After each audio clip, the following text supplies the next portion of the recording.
Universitária Goiânia, 870 AM. Música, informação e diversidade cultural. Emissora da UFG.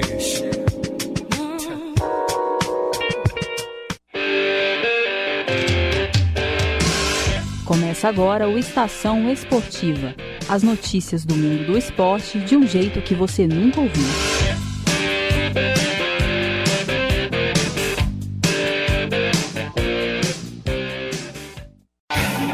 E vamos começar falando do Goiás. A equipe esmeraldina vive seu pior início de Brasileirão na era dos pontos corridos. O time conquistou apenas 2 tentos dos 21 disputados e está na vice-lanterna da competição.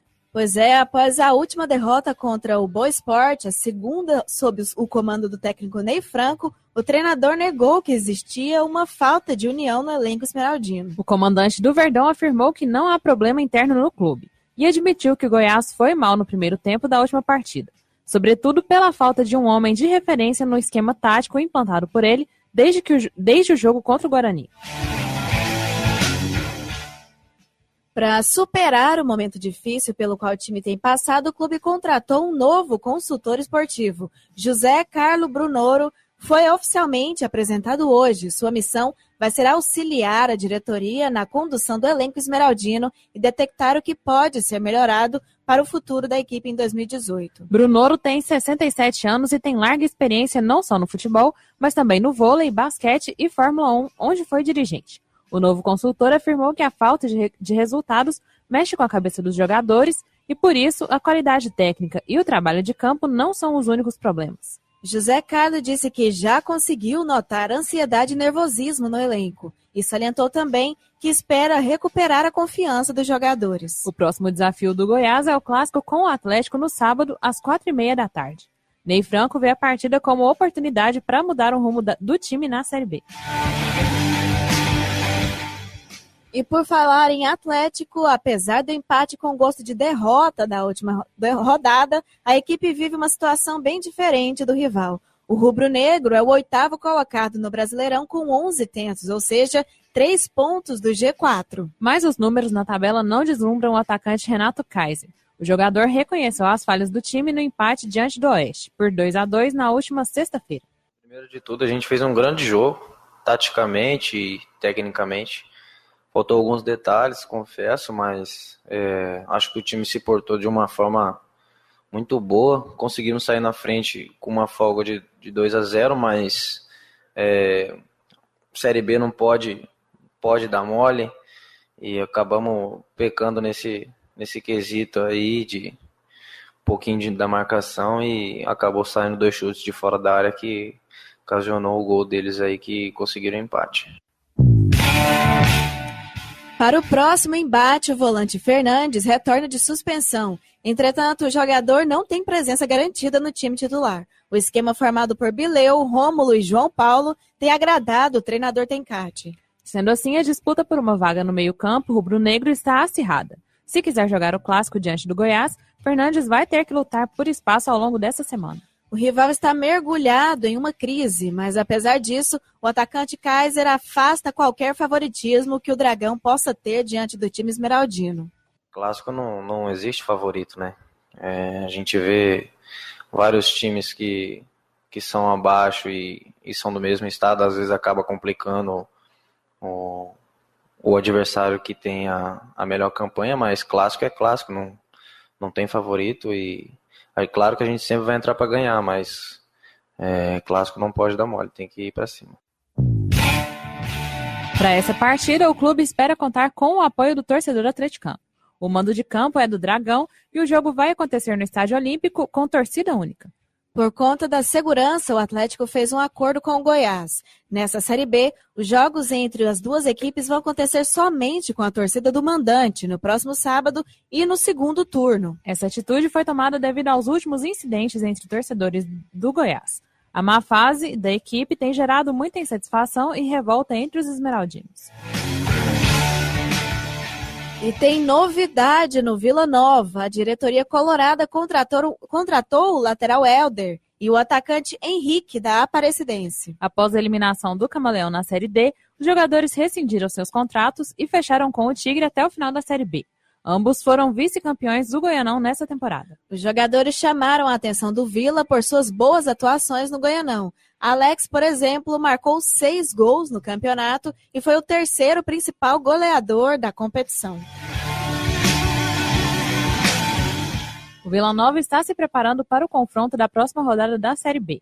O jogo vai acontecer na sexta-feira no estádio Serra Dourada, diante do CSA, vice-líder da competição. Vale destacar que após tropeços na segundona, o Colorado vai ter 2 pedreiras pela frente, já que na 9ª rodada vai receber o Fortaleza, time que está na ponta da tabela. A vantagem é que as 2 partidas vão ser disputadas em casa. Pressionado, o Tigrão quer aproveitar o fator mando de campo para voltar a vencer na Série B. Só que para voltar a pontuar, o time tem que superar uma grande lista de desfalques. Emerson Maria não vai poder contar com Wesley Matos e Gaston Filgueira. O meia-campista Elias também é dúvida. No entanto, o volante Wellington Reis se recuperou de uma lesão muscular sofrida no último clássico contra o Goiás e está à disposição do treinador.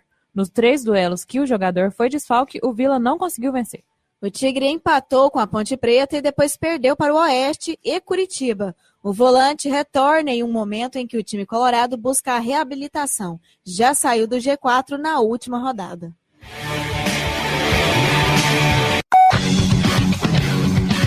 Além do futebol. Além do futebol. Além do futebol.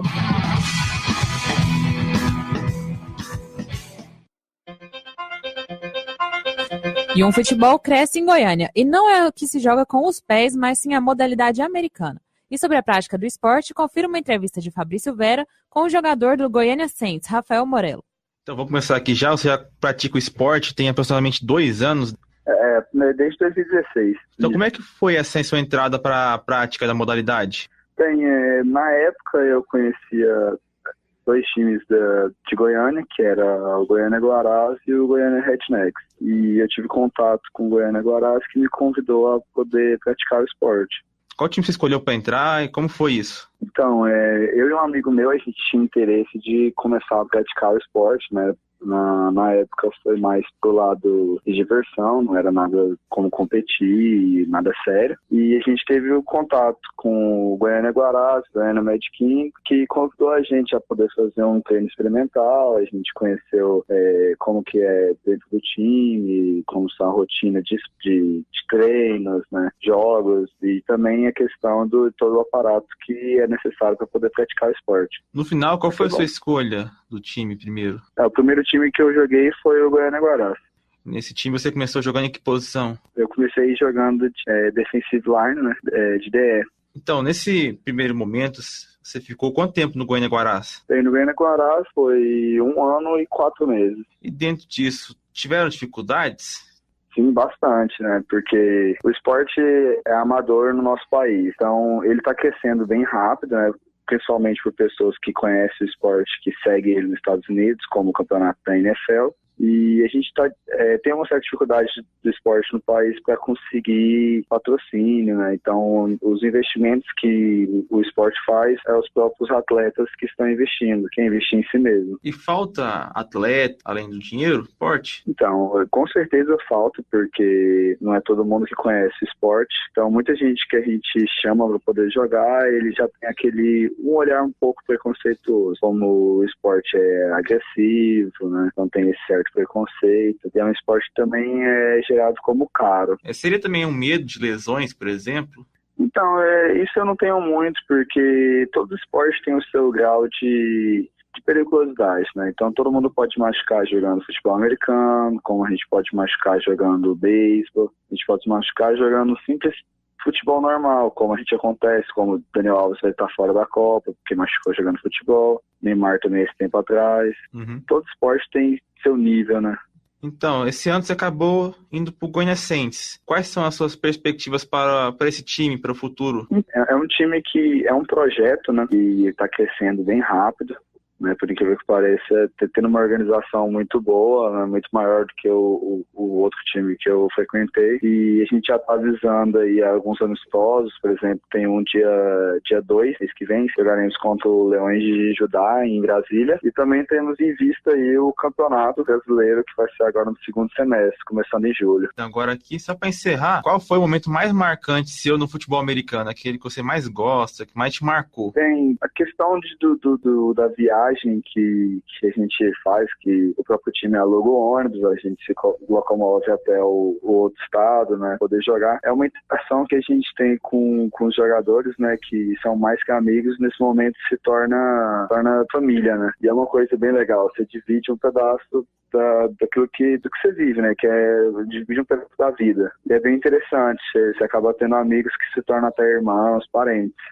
Então tá certo, Rafael Morello, defensive end do Goiânia Saints. Tem mais alguma coisa a acrescentar para o ouvinte? Eu só prezo aí que as pessoas devem assistir os esportes de outros países, né? Como a gente só pensa muito no futebol, né? Como tem a Copa agora, mas tem a NBA, que é o basquete, que é muito interessante, um esporte muito legal, o beisebol, futebol americano e outros também. Você está ouvindo Estação Esportiva. O horário nobre do esporte no seu rádio. Na Universitária são 6h43. Brasileirão.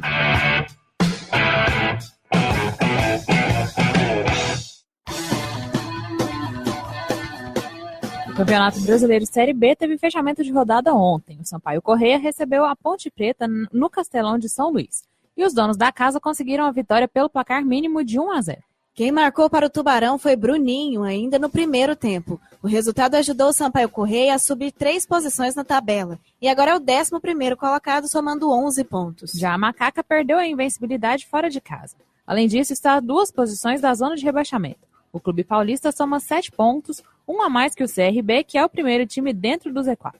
O jogo morno teve poucos momentos de emoção e os visitantes quase não ofereceram perigo para a equipe maranhense, que jogou quase todo o segundo tempo com 1 a menos. Isso porque o zagueiro Alisson levou um cartão vermelho aos 11 minutos da etapa final. O duelo no Castelão fechou a 7ª rodada da segundona e hoje já começam as disputas pela 8ª sequência. E o jogo de abertura vai ser às 7h15 na cidade de Sorocaba, entre São Bento e Figueirense. As equipes vão realizar um confronto direto por uma vaga no G4. Se o Figueira sair com a vitória, vai passar a semana na 3ª posição. Mas se o triunfo for do time sorocabano, o São Bento pula para o 4º colocado, dependendo do saldo de gols. Mais tarde, às 9h30, o Londrina vai receber o Coritiba no Estádio do Café. O Coxa entra em campo com a missão de se manter na zona de acesso e tem a chance de ser o vice-colocado, pelo menos temporariamente. Já o clube londrinense precisa vencer para se afastar da zona de rebaixamento. O time tem 8 pontos, 2 a mais que o 17º da tabela. Além disso, a equipe está a 4 jogos seguidos sem ganhar, acumulando 2 empates e 2 derrotas. E agora falando da elite do futebol nacional. A 8ª rodada da Série A vai começar amanhã, então fique atento nos confrontos que vão compor a sequência nesse meio de semana. 3 jogos vão dar início à série às 7h30. Vitória Internacional, duelo no Barradão, enquanto o Vasco recebe o Lanterna Paraná Clube em São Januário. O Atlético Mineiro, que ocupa a 3ª colocação, vai até a Ilha do Retiro enfrentar o Sport. Na Arena Condá, a disputa é para fugir da zona da degola. A Chapecoense, 18ª colocada, e o Ceará, 19º, jogam às 9h, mesmo horário de São Paulo e Botafogo no Morumbi. O Alvinegro Carioca é o 9º na tabela e o Tricolor o 4º. E o time paulistano ainda não perdeu nesse campeonato, sendo a única equipe invicta. Mas o número de empates supera o de vitórias. E às 9h15 o Cruzeiro vai receber o Palmeiras no Mineirão. A Raposa, depois de ficar 3 rodadas sem ganhar, conseguiu somar 10 pontos e assumiu a 5ª colocação na tabela. Já o Alviverde Paulista tem 1 ponto a mais e é o 7º, mas vem tendo uma oscilação de resultados nas rodadas. Diferentemente do Grêmio, o clube gaúcho só perdeu uma vez e vai receber o Fluminense em casa. Apesar da única derrota, o tricolor não somou muitos tentos por causa dos 3 empates. A situação do Fluminense também é boa na tabela. É o vice colocado com 13 pontos. E é 1 ponto a menos que o líder da competição até agora, o Flamengo. E o rubro-negro vai receber o Bahia no Maracanã. A partida tem início às 4 horas da tarde de quinta-feira, dia 31. Mais tarde, no mesmo dia, o América Mineiro vai até o Itaquera enfrentar o Corinthians, às 6 da noite. E fechando a rodada, Atlético Paranaense e Santos vão duelar às 9 horas na Arena da Baixada. O Peixe e o Furacão se encontram num cenário complicado no campeonato. Os dois somam 6 pontos e a equipe paulista é a primeira depois da zona de rebaixamento. O rubro-negro sulista é o 17º, abrindo a área de degola.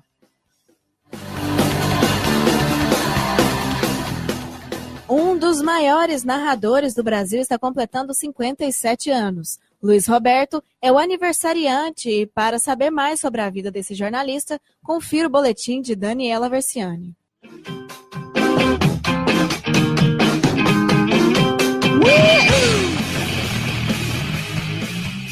Você que se liga na rádio universitária. Ok. Bordão não é bem assim, mas calma que já vou explicar. Um dos maiores narradores do Brasil, o dono daquela frase. Esses negros maravilhosos. Bem, continuando. Hoje é o aniversário de um dos maiores narradores do Brasil. Sabe de quem? Sei demais. Luiz Roberto é quem sopra as velhinhas hoje. O menino que nasceu em São Paulo, capital, mas foi criado em São João da Boa Vista. Ainda no ensino médio, Luiz Roberto venceu uma eleição para o centro acadêmico na escola em que estudava. É aí que a sua história com jornalismo começa. Ainda em 1977, Luiz Roberto escreveu uma crônica para um jornalzinho que o CA produzia. O texto do menino chegou às mãos de um dono de jornal da cidade, que convidou o aluno para integrar sua equipe e escrever sobre o esporte amador. Depois disso, ele foi convidado a participar da Rádio Piratininga. No início, o objetivo era apenas ler crônicas, mas aquele menino queria mais e cada dia que passava ganhava mais espaço na emissora. E se a vida é feita de oportunidades, Luiz Roberto não desperdiçou a que apareceu para ele. Em junho de 77, a Rádio Piratininga estava sem narrador. E adivinha quem fez a estreia na função? O agora sim narrador se formou em jornalismo e a paixão por esportes o fez seguir por esse ramo. Luiz Roberto estudou na Unisantos, universidade que fica localizada no litoral paulista. O narrador passou pela Gazeta, mas ganharia destaque mesmo na Rádio Globo. A primeira narração de gol na emissora foi no dia 19 de março de 1988. A partida era entre 15 de Jaú e Corinthians, no Campeonato Paulista, jogo que foi disputado no estádio Zezinho Magalhães. Desce o 15, Paulinho, na ponta direita, vai pro fundo, rente a bandeira de escanteio, levou a melhor, Anderson no comando, Caçu, levantou, Caçu, tocou!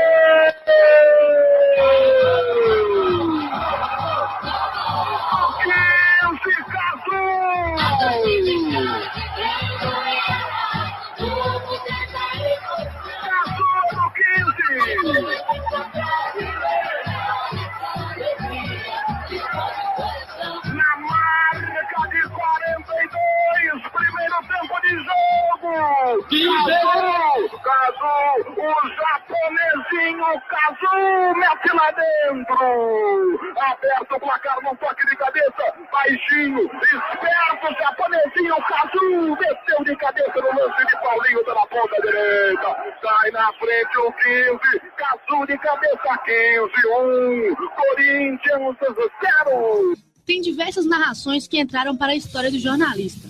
Um dos momentos mais marcantes da carreira de Luiz Roberto foi em 1994. Ele narrava a Fórmula 1 naquele 1º de maio, em Imola, na Itália, quando Ayrton Senna bateu o carro e não resistiu. Como o narrador trabalha na Globo Rio de Janeiro, há diversos momentos emocionantes dos times cariocas na voz de Luiz Roberto. Conquistas de Flamengo, Botafogo, Fluminense e Vasco estão marcados na carreira do jornalista. Mas não são só esses clubes que tiveram esse privilégio. Uma das narrações mais importantes de Luiz Roberto foi na Copa do Mundo de 2014. E não era uma partida do Brasil. O jogo? Espanha e Holanda. A cidade? Salvador.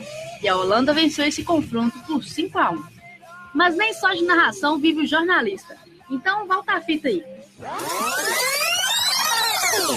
Em 2004, Luiz Roberto foi o criador do programa Redação Sport TV e lá permaneceu até 2009 como apresentador e editor. Além disso, também apresentava o programa Repórter Sport TV. O narrador participou das Copas do Mundo de 98, 2002, 2006, 2010 e 2014. Mas se você acha que ele narra só futebol, está enganado demais. Vôlei também é uma de suas especialidades. Nas Olimpíadas 2016, a seleção masculina de vôlei venceu a Itália na final e se sagrou campeã. Tira nele, olha o bloqueio agora! O Brasil é campeão olímpico! O Brasil ganhou! O Brasil é ouro! O Brasil é campeão olímpico no voleibol masculino! Ah, e antes de finalizar, sabe aquela história dos negros maravilhosos? Segundo o próprio Luiz Roberto, o motivo é que ele ia assistir os Jogos do Santos com seu pai. O clube tinha muitos negros, e um dia, naturalmente, a expressão surgiu na transmissão. Haha, obrigada pela mitagem, Luiz Roberto, e parabéns pelos 57 anos. Daniela Vessiani para o Estação Esportiva.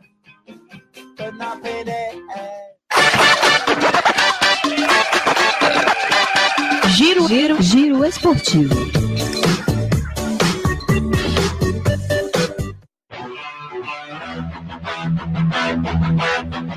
E começamos o Giro Esportivo de hoje falando de basquete. No último domingo ocorreram as semifinais da Copa Goiânia 2018. Os jogos agitaram as quadras da Associação do Pessoal da Caixa Econômica Federal. A equipe do Jaó Universo enfrentou o Goiás às 2h30 da tarde. Logo depois, às 4h da tarde, o Goiânia Paga Expresso encarou o IFG Soldiers. Pois é, Mariana, o Jaó Universo foi certeiro nos arremessos, impôs um forte ritmo de jogo e venceu o Goiás com tranquilidade pelo placar de 88-51. E apesar de um primeiro quarto equilibrado, a equipe do Goiânia Paga Expresso soube controlar o segundo jogo da tarde, ganhou do IFG Soldiers por 93-79. A grande final da Copa Goiânia de basquete entre as equipes do Jaó Universo e o Goiânia Paga Expresso vai acontecer às 3h da tarde no próximo sábado, ainda em local a definir. Isso mesmo, e antes disso, à 1h30 da tarde, ocorre a decisão do terceiro lugar da competição entre IFG Soldiers e Goiás, também em local a ser definido. E agora vamos de vôlei. A seleção brasileira disputou contra a Alemanha seu terceiro jogo válido pela Liga das Nações no último domingo. Em partida realizada na Sérvia, o Brasil venceu a equipe alemã por 3-0. Fique atento agora às parciais de 26-24, 25-23 e 26-24. E com esse resultado, a equipe brasileira terminou a primeira semana de jogos na competição, somando 7 pontos. A seleção volta às quadras na próxima sexta-feira para a disputa da etapa brasileira da Liga das Nações aqui na capital goiana. A série de 3 jogos ocorre no ginásio Goiânia Arena. No dia 1º de junho, o Brasil vai enfrentar a Coreia do Sul às 3h05 da tarde. No sábado, dia 2, a equipe encara a seleção japonesa. O último jogo da seleção brasileira em Goiânia vai ser no domingo, dia 3, contra os Estados Unidos. Já pela Liga das Nações Feminina, a seleção estreou na terceira semana da competição enfrentando a Coreia do Sul. O Brasil começou atrasando e tudo parecia fácil, mas as rivais mostraram suas armas e deram trabalho. No fim, as brasileiras conseguiram dominar a seleção coreana e garantiram a 6ª vitória seguida na competição por 3-1. As parciais foram de 24-11, 25-14, 31-33 e 25-20. Tandara foi o grande destaque do jogo e liderou a vitória da seleção, com 31 pontos marcados na partida. A equipe volta à quadra amanhã, às 11h30 da manhã, para enfrentar a Polônia. E agora voltando a falar de basquete, dessa vez da NBA. O 7º jogo, válido pela final da Conferência Leste, o Cleveland venceu o Boston Celtics pelo placar de 87-79 no último domingo. Exatamente no auge da forma física e técnica, o astro LeBron James jogou todos os 4 quartos da partida e conduziu o Cleveland Cavaliers para uma final que promete. Pois é, Mariana, e essa vai ser a 8ª final consecutiva de LeBron na NBA. Já a equipe de Cleveland está na final da competição pela 4ª vez seguida, sendo que nos anos anteriores venceu o título uma vez e perdeu outras 2. Uma grande hegemonia, né? E o adversário dos Cavaliers pelo título da NBA foi definido ontem à noite, no duelo entre Houston Rockets e Golden State Warriors. Os Rockets até começaram bem, mas os Warriors reagiram e venceram o jogo decisivo da final do Oeste de virada, por 101-92. Com esse resultado, o confronto histórico entre Warriors e Cavaliers se repete pela 4ª vez na final da NBA. A série de 7 jogos da final entre Warriors e Cavaliers começa na próxima quinta-feira, dia 31, às 10 horas da noite. E das quadras, vamos para as pistas. O último final de semana foi de muita velocidade na Europa e nos Estados Unidos em circuitos lendários. Pois é, Flávia, a Fórmula 1 teve mais um grande prêmio em Mônaco e a Fórmula Indy promoveu mais uma edição das 500 milhas de Indianápolis. Na Fórmula 1, o piloto da RBR, Daniel Ricciardo, perdeu 25% de potência quando ainda faltavam 50 voltas para terminar a prova. Mesmo assim, Ricciardo conseguiu segurar os ataques de Sebastian Vettel e venceu o GP. Lewis Hamilton chegou na 3ª colocação. Já na Fórmula Indy, Will Power largou em 3º e conseguiu ser constante durante toda a prova. Faltando 5 voltas para o final, o piloto assumiu o 1º lugar e venceu a prova mais clássica do automobilismo americano, com Ed Carpenter em 2º e Scott Dixon em 3º.